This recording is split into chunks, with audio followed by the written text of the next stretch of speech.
ಇತ್ತೀಚೆಗೆ ಭಾರತದ ಯುವಕ ಹಾಗೂ ಪಾಕಿಸ್ತಾನದ ಯುವತಿ ಮಧ್ಯೆ ಪ್ರೇಮ ಪ್ರಹಸನಗಳು ಹೆಚ್ಚಾಗ್ತಾ ಇವೆ. ಅದರಲ್ಲೂ ಪಾಕಿಸ್ತಾನದ ಸೀಮಾ ಹೈದರ್ ಭಾರತದ ಸಚಿನ್ ನಿಂದ ಹುಡುಕೊಂಡು ಇಲ್ಲಿಗೆ ಆಗಮಿಸಿರೋದು ದೇಶಾದ್ಯಂತ ಸುದ್ದಿಯಾಗಿದೆ. ಇದರ ಬೆನ್ನಲ್ಲೇ ಗಡಿಯಾಚೆಗಿನ ಮತ್ತೊಂದು ಪ್ರೇಮ ಪ್ರಹಸನ ಸುದ್ದಿಯಾಗಿದೆ. ಹೌದು, ಜಮ್ಮು ಕಾಶ್ಮೀರದಲ್ಲಿ ಕಾರ್ಯನಿರ್ವಹಿಸ್ತಾ ಇರುವ ಸಿಆರ್ಪಿಎಫ್ ಯೋಧ ಮುನೀರ್ ಅಹಮದ್ ಹಾಗೂ ಪಾಕಿಸ್ತಾನದ ಪಂಜಾಬ್ ಪ್ರಾಂತ್ಯದ ಮನೇಲ್ ಖಾನ್ ಅವರು ಪರಸ್ಪರ ಜಾಲತಾಣದಲ್ಲಿ ಪರಿಚಯವಾಗಿದ್ದಾರೆ. ಇಬ್ಬರ ನಡುವೆ ಪ್ರೇಮಾಂಕುರವಾಗಿದೆ.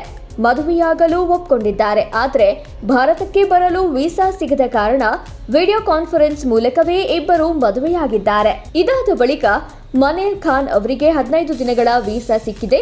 ಇದರಿಂದಾಗಿ ಅವರು ಭಾರತಕ್ಕೆ ಆಗಮಿಸಿದ್ದು ಕಾಶ್ಮೀರ ತಲುಪಿದ್ದಾರೆ.